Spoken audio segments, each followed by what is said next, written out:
But I do want to talk and start things out with Liam Coen. So he's the offensive coordinator of the Tampa Bay Buccaneers. He's got a couple of different head coaching looks, and I think it's well-deserved, honestly, for what he was able to do for the Buccaneers this season. You look at him, 39 years old, so he's still a younger coach. I think that teams really love that, being able to get a young gun in there, especially when it's an offensive mind. You love getting these younger guys in there.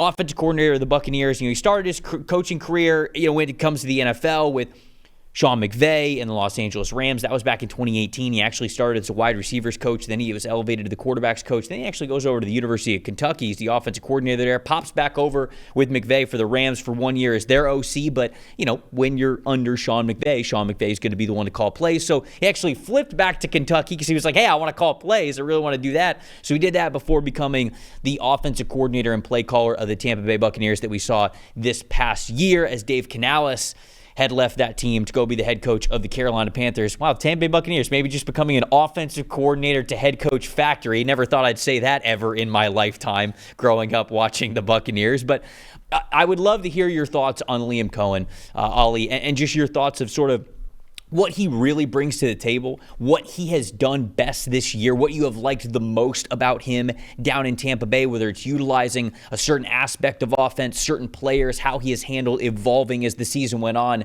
to get the most out of Baker Mayfield and the rest of the cast there. And then, of course, what that could bring to whatever team may end up hiring him as a head coach.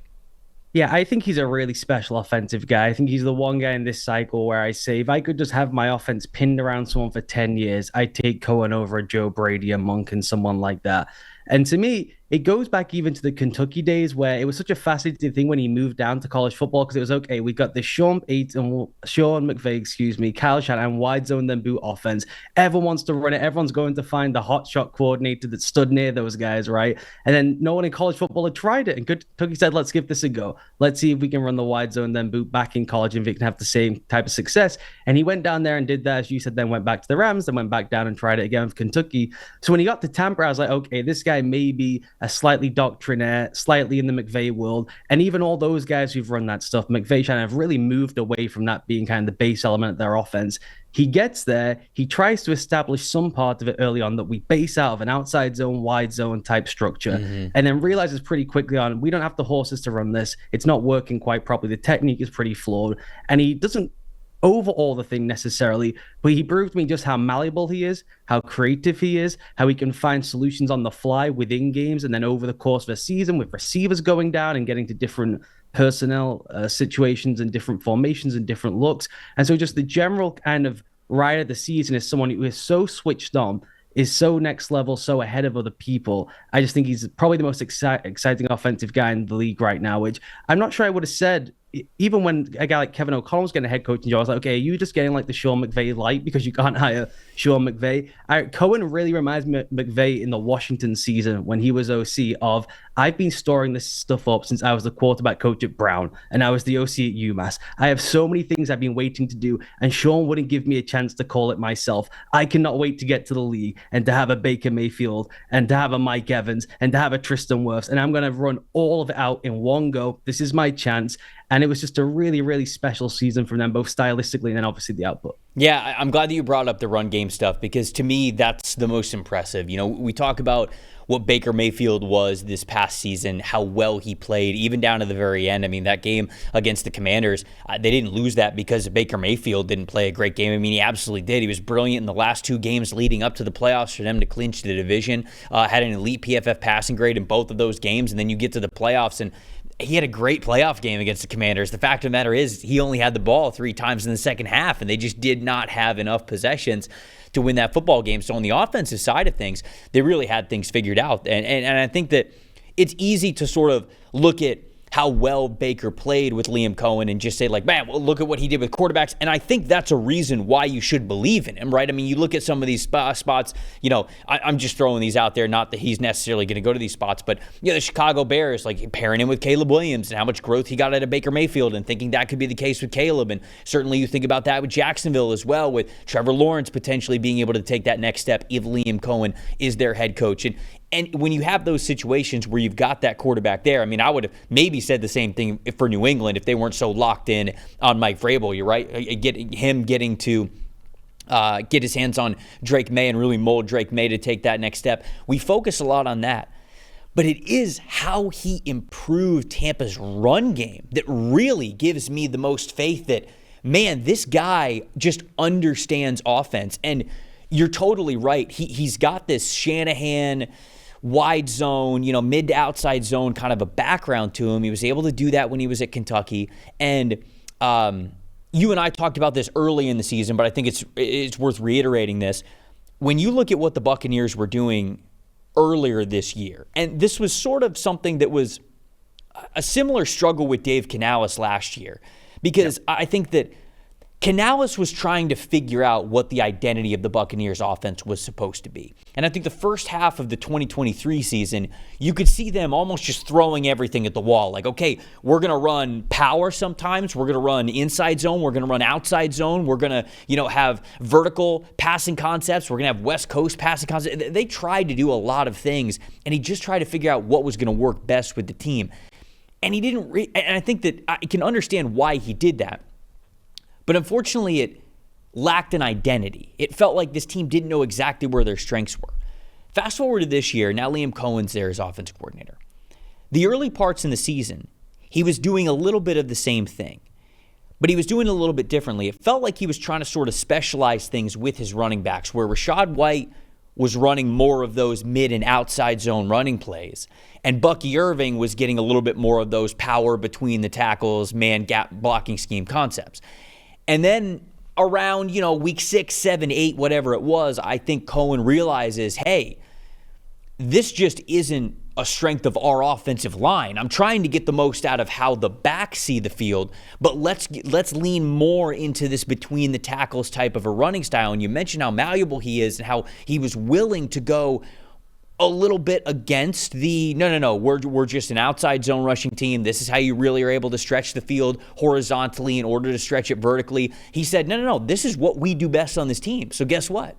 This is what we're going to do. Forget my background. Forget where I came from. This is getting the most out of this team. And the result was a top 4 rushing team in the NFL. They were top 5 this season in total offensive grade, in total EPA per play. And when it came to their rushing numbers versus last year, they had a 67.5 rushing grade as a team last year. They had a 90.7 rushing grade this year. So as much as it is worth noting what he has done in the passing game with a Baker Mayfield and where he's been, like what he did with Will Levis when he was at Kentucky, it is the success and creativity and willing to change to be the best play caller he needs to be for this specific team for Tampa Bay that actually gives me the most faith that wherever he goes, he's going to be able to hit the ground, assess the situation, and get the most out of those players.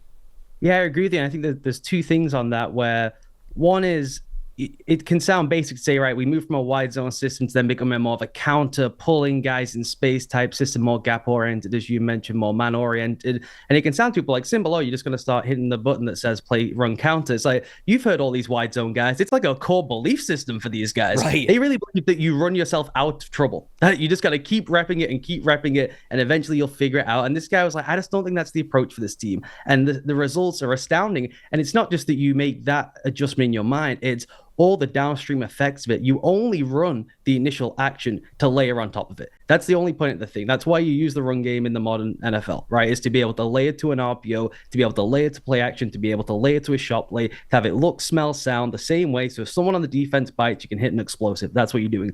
So to think of all the changes you have to make structurally in your RPO game, in your play action game, in your drop back game, because now you're such a counter-based team. And then on top of that, not only does he get all that right? The sequencing he runs is the highest level we've seen in some time, I believe. When you go and look through what they did with losing pieces all over the place, right? Injuries to the receiving core, all that stuff.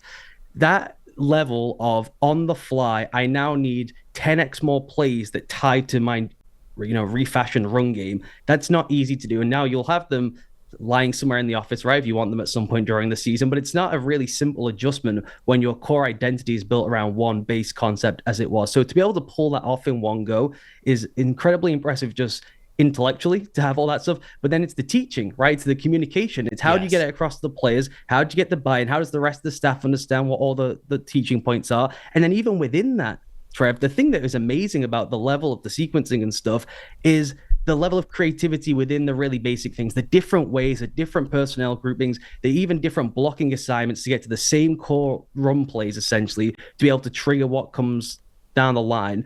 They would have so many different moving body parts to get to what looks like the same picture at the point of attack, but they could get there in 5, 6, 7 different ways from 5, 6, 7 different personnel groupings. So now the whole playbook is so expanded from week 1, where it was pretty slimmed down, to by week 9, week 10, they are quite literally the most multiple offense in the entire NFL. We got no idea what he's deciding to run each and every week, and they're keeping people off balance with receivers going down left, right, and center injured. So to me, it was the most impressive coaching job of a coordinator I saw this season. And those underlying skills, which we cannot see in the building, I don't know if he can sort the planes out on time. I don't know if being the pressure of the big man will get to him, right? We never know these things with these people.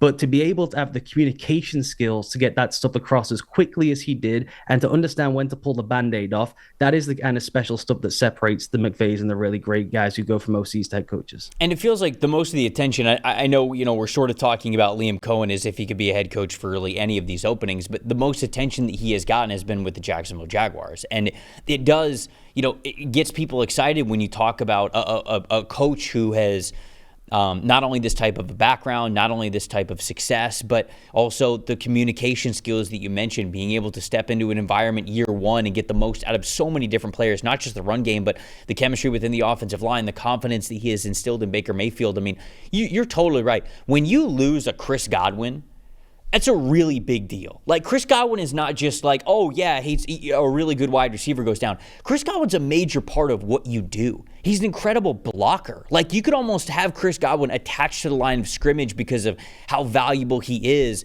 just in the grand scheme and the total picture of, you mentioned, this Shanahan tree of being able to run a lot of plays out of not a lot of looks. And so you're just getting the defense to say, like, okay, well, all right, I think this is coming. And then they go, wait a second, now they're running something differently out of this exact formation. I mean, a player like Chris Godwin is pivotal to being able to do that, because you can align him in so many different spots and he could do so many different things. So when you lose a Chris Godwin, it's not like you're just losing a player who can catch the football deep down the field for you. You're losing a player who is a key piece of how the engine runs. And for them to be able to make up for that, of course, you're also losing Mike Evans for a couple of games in there. It's a hat tip to a great coach. And I think there's another guy that we'll get to here that we're talking about a little bit later on the show that I've been really impressed with when guys have gone down and gotten injured, and he's still continued to coach very, very well. But to me, I mean, when you project that to, say, a situation like Jacksonville's, where you've got some pieces there, but it's never really come together the way you want. And now you have a situation where, like, okay, the offensive line's not the worst thing in the world. It could be a little bit better. You've got some talented backs in Travis Etienne, who's been beat up a little bit, but you got Tank Bigsby as well. And then the big piece of the puzzle is Trevor Lawrence. I've got so much faith that Liam Coen could be able to go into a situation like Jacksonville and get the best version of Trevor Lawrence consistently. And I think that is the word that has been missing from Trevor Lawrence's NFL career. It's not that he hasn't had flashes. It's not that he hasn't even had periods of time where it's looked good. 2 years ago, they went on that second half run and going into the playoffs, and it was great for them. But consistently being able to do it again is something that's escaped them. And when you look at what Coen was able to do with Baker Mayfield, a quarterback who is very up and down throughout his entire NFL career, he's been able to stabilize him in a great way, raise the floor of Baker Mayfield. I think it's projecting it to Jacksonville's situation where he has gotten the most attention. If you were going to get a head coaching job, it feels like that would probably be the one. That's something that I think you'd get very, very excited about if you were a Jags fan. Yeah, if I was a Jags fan, I would be really frustrated if they looked elsewhere, honestly, because I just think that the pieces come together so cleanly. You mentioned with Lawrence there, the thing that jumps out to me, the two things are, one, what you mentioned is like just not being an ideologue, not being that this is the system no matter what, and he's proven that and had the best season of his career not doing that, right? So I think it'll be pretty adaptable to what they need. And then even I look at what Joe Brady did with Josh Allen, and could you mimic that somewhat with someone like Trevor Lawrence or one of these younger quarterbacks, like Caleb Williams, wherever it is? And we often see when we get around to these coaching cycles, people even just say, go get the quarterback guru, right? As though that solves the entire building. Or the answer usually seems to be get them more options, get more guys out in the route early, get more spread, get more passing options out in the game. And they tried that with Doug Peterson, and it didn't really work by the end, right? It fell flat, and even the early parts were not great till they went on the good run you mentioned there. The thing with what Cohen's doing, which is where the league's at, and why you want to snag one of these guys when they are kind of at the apex of following one of the meta trends, right? That's why you want to get Kyle Shanahan when that style is in vogue and you start getting concerned when the style goes out and you wonder can he adapt or not, is he proved this season that the main point of the sport right now is can you get to two-back football without having a second back on the field, right? That's the main thing. Can you book Chris Godwin in tight to a bunch, have him block like a tight end for you and pull your tight end around, right? You want to try and get to be as adaptable and multiple in as skinny a formation as possible running old school football stuff. That's the name of the game right now. So he's proven that this season with that Tampa roster. And I just think like with Trevor Lawrence, the same way Joe Brady has done with Josh Allen, where I would have thought instinctively the best way to get the most out of Josh Allen is they're being too restrictive. Go back to the Brian Daboll offense, make it super spread, let Josh figure it out, put it on his shoulders. And instead, Brady went the whole other way and said, we're going to be the heaviest team in the NFL. We're going to be so congested, limit the options. If we take more off his plate, we raise the floor for our great player, and then he can put the Superman cape on 4 times for us, and we're off on our way to the AFC title game. Right. And I think you could follow a similar trend line with Trevor Lawrence, where you actually declutter things for him, take more off the plate, rather than the solution being let's be more of a 4-out, 5-out type offense and we'll be a go fast offense. And I think Cohen fits that so perfectly because he's just proven now that he can kind of pivot to whatever is needed based on the roster, more than it being that you've got to go and get this specific kind of player, these 3 or 4 pivotal roles to make it work. He doesn't necessarily need a flex tight end. You don't need to go and find the H-back and some of the things these guys need. You don't need the giant X receiver, though it'd be nice. So I just think that looking at the tools they have, what I think would best suit Lawrence, that to me is the cleanest landing spot. But there isn't really a landing spot. Honestly, I look at the board, and obviously I'm pumped up about Liam Coen. I think he's got a chance to be really, really great at this. There really isn't a spot, I don't think, where his resume does not fit pretty cleanly. Yeah. I would agree. I think he's a fantastic coach. Selfishly, as somebody who grew up watching a lot of Tampa Bay Buccaneers football, I'd love to see him get a second year with Baker Mayfield because I think it could be a lot of fun. But I understand why he's getting a lot of other head coaching looks. But like you said, there's other things that go into being a great head coach. We see great coordinators go to be head coaches all the time. So that interview process, very important about the plan that they have. Obviously, being able to manage both sides of the ball. Some guys aren't used to being able to do that. So kind of depends how he's able to. And again, whether it's this year or next year or whenever it is, it feels like Cohen is on a trajectory to be able to get that head coaching shot someday. So I agree with a lot of what you're saying there. That's the big thing for him, I think, and for a lot of the younger guys, is you go through the history now of like Gerard Mayo, Nat Hackett, the guys who are the one and dones and it's just a complete failure from get-go. Go and look through the staffs they assembled. It's all first-year guys. It's all their friends who are doing their job for the first time. When you've not been in the league a long time, you don't have a giant plethora of people to call up on. And Cohen, unfortunately, he's been pretty vocal about he's not going to go until he feels he's ready personally to go. And part of the personal stuff is, do I have the Rolodex of guys who can actually do the jobs 100%. I need them to do at the level I want? I've been in LA for 1 year, then to Kentucky, then back to LA, then back to Kentucky. Do I know enough guys to build out a competent enough staff? The staff I walk into in Tampa Bay is outrageous. Todd Bowles builds the staff for me. He can pick up the phone to anyone. He can call Bruce. Bruce can get a dinner with anyone, right? So he's in such a fortunate situation of everyone else in the building is covered. That's not his role. You having to step out and go into an interview with the Jags and they say, what's your staff going to be? And they're looking down going, wow, that guy was like the UMass coach for 2 years. I'm not sure that kind of fits the NFL agenda.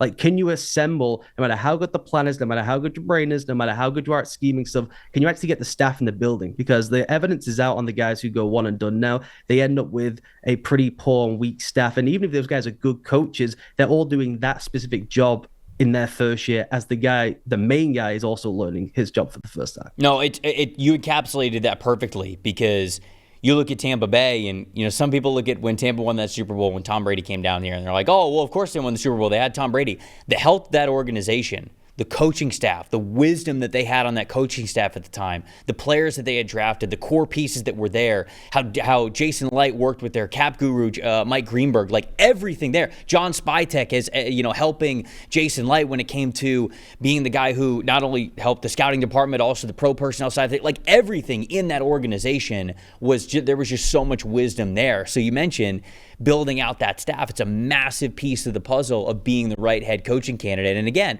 I think that Liam Coen is going to have, certainly as a 39-year-old, certainly it looks like he is going to have plenty of time to be a head coach at some point. It's about making sure that you have that right staff along the way to make it so when you do get that head coaching shot, it's the right one. So maybe the timing is right, maybe it's not, but certainly how he has been as the offensive coordinator in Tampa Bay, he's trending in that direction as somebody that is going to be coveted by other NFL teams because what he can do on the offensive side of the ball. There's no doubt about it. Thanks for watching, everybody. Make sure you like and subscribe the video. And if you don't have a PFF Plus subscription, you can get one to see all the premium stats that we talked about here on the show, plus the expert betting and fantasy advice over at subscribe.pff.com. The description is also right below. So if you are not a PFF Plus subscriber, you can come one today.